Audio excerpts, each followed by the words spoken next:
Assembly बम कांड। सारी तैयारियां हो चुकी थी। भगत सिंह और बटुकेश्वर दत्त को बम फेंकने के लिए तैयार कर लिया गया था।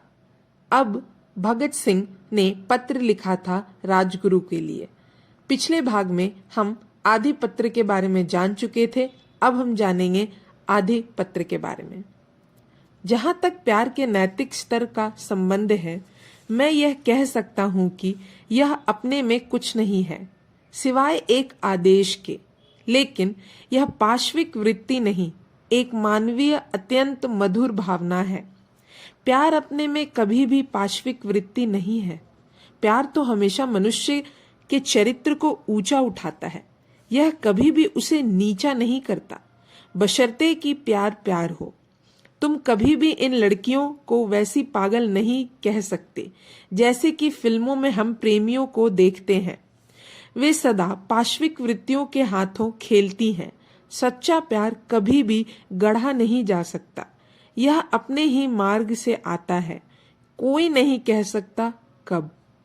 हाँ, मैं यह कह सकता हूं कि एक युवक एक युवती आपस में प्यार कर सकते हैं और वे अपने प्यार के सहारे अपने आवेगों के ऊपर उठ सकते हैं, अपनी पवित्रता बनाए रख सकते हैं। मैं यहाँ एक बात साफ कर देना चाहता हूँ कि जब मैंने कहा कि प्यार इंसानी कमजोरी है, तो यह एक साधारण आदमी के लिए नहीं कहा था। जिस स्तर पर कि आम आदमी होते हैं, वह एक अत्यंत आदर्श स्थिति है जहाँ मनुष्य प्यार, घृणा आदि के आवेगों पर काबू पा लेगा। जब मनुष्य अपने कार्यों का आधार आत्मा के निर्देश को बना लेगा। लेकिन आधुनिक समय में यह कोई बुराई नहीं है, बल्कि मनुष्य के लिए अच्छा और लाभदायक है। मैंने एक आदमी के एक से प्यार की निंदा की है, पर वह भी एक आदर्श स्तर है। इसके होते हुए भी मनुष्य में प्यार की गहरी भावना होनी चाहिए, जिसे कि वह एक ही आदमी में सीमित ना कर दे, बल्कि विश्वमय रखे। मैं सोचता हूँ मैंने अपनी स्थिति अब स्पष्ट कर दी है।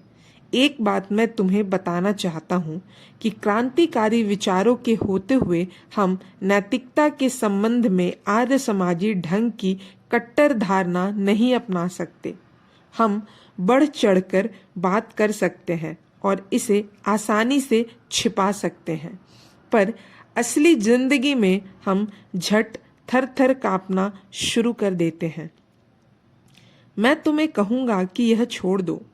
क्या मैं अपने मन में बिना किसी गलत अंदाज के गहरी नम्रता के साथ निवेदन कर सकता हूँ कि तुम में जो अति आदर्शवाद है उसे जरा कम कर दो और उनकी तरफ से तीख ना रहो जो पीछे रहेंगे और मेरे जैसी बीमारी का शिकार होंगे।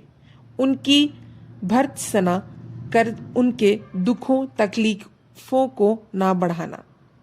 उन्हें तुम्हारी सहानुभूति की आवश्यकता है।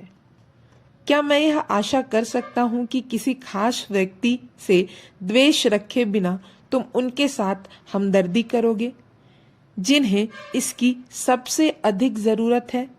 लेकिन तुम तब तक इन बातों को नहीं समझ सकते जब तक कि तुम स्वयं किसी चीज का शिकार न बनो।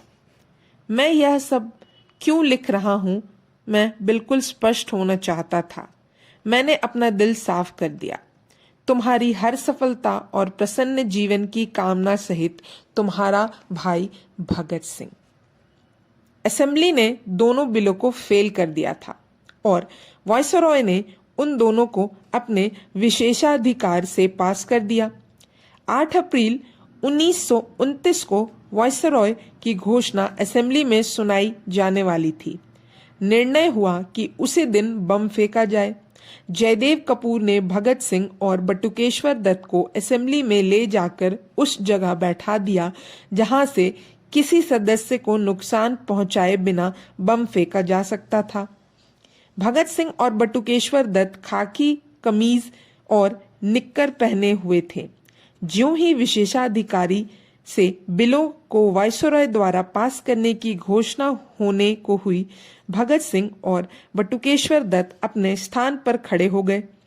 फुर्ते के साथ अखबार में लिपटा हुआ बम भगत सिंह ने अपने हाथ में लिया और सरकारी बेंचों के पीछे वाले रिक्त स्थान पर लकड़ी की दीवार के पास फेंक दिया।